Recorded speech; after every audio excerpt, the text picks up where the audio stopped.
Leon David Dorsey was born on November 17, 1975. In Dallas, Texas, he started his criminal career at a very tender age. Dorsey at age 12 moved to Waxahachie to live with his grandparents. After he was booted from Germany, where his mother was stationed in the Air Force. Records show when he was 14 he took a gun to school and fired it. At 16 he fired at a couple driving in a car. He'd walk down the street with a sawed-off shotgun tied to his arm and with the coat on and then just throw it open just to see the reaction of people. Around midnight on April 4, 1994, two employees at a Blockbuster video store in Dallas at the Casa Linda Plaza shopping center were robbed of only $392 and murdered. The in-store video camera recorded the crime and shows that the perpetrator was a black male with short hair. The two employees were forced into a back room where the video shows them speaking briefly before being killed. Brad Lindsay was shot once in the back. Employee James Armstrong was shot twice. Later that day, Leon David Dorsey, a Waxahachie gang member, admitted committing the robbery and murders to his girlfriend Arita Washington and to an acquaintance Antoine Hamilton. In an interview with the newspaper, reporter Dorsey stated that he had burned the jacket she had worn that night and would not disclose the location of the murder weapon. Washington braided extensions into Dorsey's hair as a disguise. Later that week, she reported Dorsey's admissions to the police. The police interviewed Dorsey, but he denied any involvement. At the time, police erroneously believed that Dorsey was told to be the perpetrator and he was not charged with the crime, which remained unsolved until the case was reopened by a veteran detective in 1998. During the 1998 investigation, police sent the videotape of the robbery murder to the FBI for an analysis of the perpetrator's height. Based on the new estimate of the perpetrator's height and accurate information about Dorsey's height, police questioned Dorsey again and he confessed.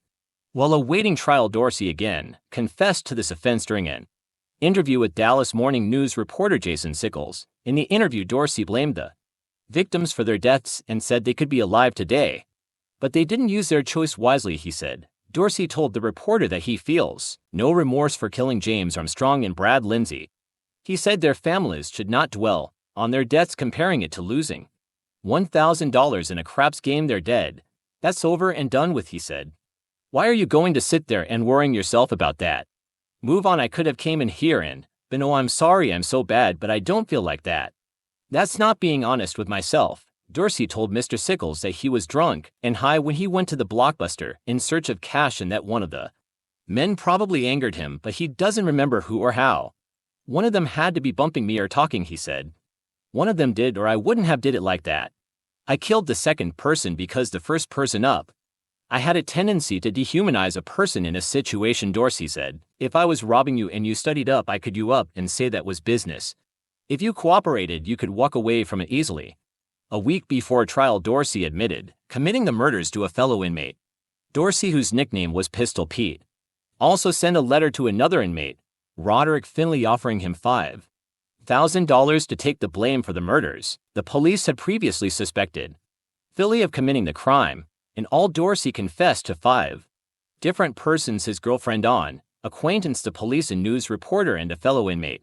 In addition, the videotape depicted the perpetrator as a black male of medium build with short hair wearing a multicolored jacket. Washington and Hamilton both testified that the distinctive jacket of unusual design and colors worn by the shooter in the videotape looked just like one often worn by Dorsey before the offense. They also stated that they never saw Dorsey wear that particular jacket after the offense. Washington also testified that Dorsey wore his hair in the same style as that of the shooter at the time of the offense, but that she had altered the appearance of Dorsey's hair after the offense by adding braid extensions. Dorsey told the reporter that he wishes he'd never opened his mouth around her. It ain't my homeboys that turned on me, he said. It's this that I used to put 100 shoes on her feet and take care of her kids. She better hope I never get out of this penitentiary. According to the FBI expert who analyzed the videotape, the shooter was between 5'7" tall and 6 feet tall, and Dorsey is 5'10" tall.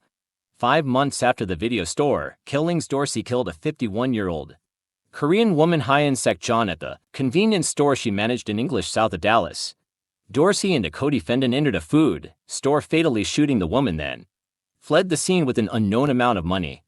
He was in prison serving a 60-year sentence for that slaying when he was questioned again about the double slaying and confessed. Dorsey was convicted of capital murder and sentenced to death in May 2000. The Texas Court of Criminal Appeals affirmed Dorsey's conviction and sentence on October 2, 2002. The U.S. Supreme Court denied Dorsey's petition for a writ of certiorari on June 23, 2003. Dorsey filed a petition for state writ of habeas corpus on May 6, 2002. The Texas Court of Criminal Appeals adopted the trial court's findings and denied relief on February 18, 2000 for Dorsey filed his federal habeas petition on December 17, 2004. On July 31, 2006, the federal district court denied Dorsey's petition for federal habeas relief. The Fifth Circuit Court of Appeals affirmed the federal district court's denial of federal habeas relief on July 30, 2007. The U.S. Supreme Court denied Dorsey's petition for certiorari review on February 25, 2008. The victims' families say Dorsey's profane explanations mean little to them now. That is just about par for the course, said Greg Armstrong, James Armstrong's brother. If he has no remorse about it, then he deserves the death penalty. Joan Lindsay Coleman said she has felt better than she has in for years, finally knowing who killed her son. I'll feel even better when I watch him die, she said. They'd better not screw this up. Now that they've got him, they'd better kill him. During his time in prison, Dorsey has racked up almost 100 disciplinary records, including stabbing an officer 14 times with a homemade knife or shank. The officer's flak vest saved him from serious injury. Leon Dorsey was executed on August 12, 2008, at the age of 32, for the murders of two Blockbuster video employees during the robbery 14 years before his execution in Dallas, Texas. He was 18 years when he committed the crimes, according to the TDCJ. Dorsey had made threats that he would harm corrections officers prior to his execution, but he did not put up any fight when taken to the execution chamber. In his final statement, Dorsey said, "I love all y'all. I forgive all y'all, and I'll see y'all when you get there. Do what you're gonna do," Dorsey said, "Hey sis," acknowledging the presence of his sister when the execution witnesses filed in, but he did not direct any comments to the parents of his victims who witnessed the execution. The lethal injection was then started. He was pronounced dead at 6:27 p.m. According to the Huntsville item, Brad Lindsay's mother, Joan Coleman, did not make a formal statement following the execution.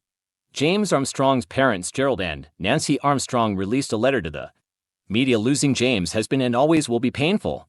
It doesn't get any easier, but we've gotten stronger," the letter read.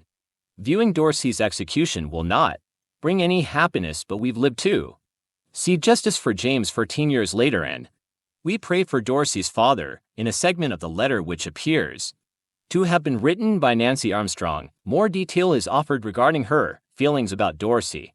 While Gerald has said it was different for him, "I have struggled with forgiving Dorsey for killing our son," she said. "Perhaps Dorsey is as evil as Charles Manson. Nan has no remorse, but I knew that I had to forgive him. I could do it in my head, but not in my heart."